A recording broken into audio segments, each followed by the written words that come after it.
আমি সারা জীবনে যতগুলো বক্তব্য শুনেছি, বিলিভ মি, খুব ইম্পর্টেন্ট। আজকে নোবেল যে বক্তব্যটা দিয়েছে, আমার মনে হয় আজ থেকে 1000 বছর পরেও এই বক্তব্যটা দুনিয়ার সবচেয়ে সেরা একটা বক্তব্য হিসেবে স্থান পাবে। জীবনে সফল হতে গেলে তিনটা ব্যাপার মাথায় রাখবেন, এটা বলে বিশ্বাস করবো।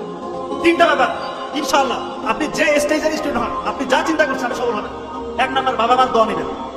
মা যদি বেঁচে থাকে, মায়ের পায়ের নিচে বসে থাকেন, কান্নাকাটি করেন। মারা অনেক সময় বয়স হয়ে যাওয়ার পরে উল্টাপাল্টা বলতে পারে, এটা মনে কিছু নেওয়া যাবে না। মা তো বলতে পারে, পান ধরে তাকে মাপ চান, ক্ষমা চান, মায়ের দোয়া নেন, জীবন বলতে যাবে। কোথায় যাবেন আপনি চিন্তা করতে পারবেন না। বাবা বেঁচে থাকলে বাবার দোয়াটা নেন। 2 নাম্বার হচ্ছে অধ্যবসায় লাগবে। অধ্যবসায়টা লাগবে, কিভাবে পড়তে হবে সেটা আমি বলেছি, সিস্টেমটা আমি বলেছি। নাম্বার 3, গোপন গুনাহ ছেড়ে দিতে হবে, গোপন ইবাদত করতে হবে। গোপন গুনায় যারা লিপ্ত, এই যে একটু আগে চমৎকার আলোচনা করেছে যে পর্নোগ্রাফি ইন্ডাস্ট্রি মুসলিম যুবকদেরকে ধ্বংস করার জন্য একটা হাতিয়ার।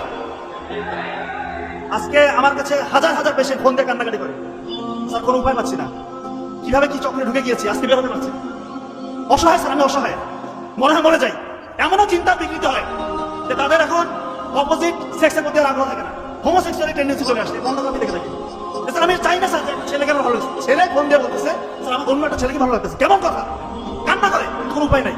স্যার আমার মতো চিন্তাটাই আসতেছে না স্যার, আমি যে বিয়ে করবো ওই মানে টাকা যেটা আমার মধ্যে নাই, ওই আগ্রহটা আমি হারিয়ে ফেলেছি। স্যার আমি এরকম ছিলাম না। এই জন্য দয়া করে কেউ যদি এর আশেপাশে থাকেন, দূরে থাকেন নাই, ধ্বংস হয়ে যাবে। এমন গোপন গুনাহ এটা, এমন ভয়ঙ্কর ভয়ঙ্কর রোগ আপনার হবে যেটা বংশে আপনার হয় না, এবং এমন রোগ আল্লাহ আপনার হতে পারে যেটা কাউকে শেয়ারও করতে পারবেন না। এই জন্য গোপন গুনাহ ছেড়ে দেন, আল্লাহ তাআলা খুশি হয়ে যাবে। আল্লাহকে রাজি খুশির জন্য গোপন গুনাহ ছেড়ে গোপন ইবাদত করেন, তাহাজ্জুদের সালাত আদায় করেন। যে স্বপ্ন আপনি দেখবেন সেই স্বপ্ন ইনশাআল্লাহ বাস্তবে রূপান্তরিত করতে পারবেন, এটা আপনি বিশ্বাস করেন।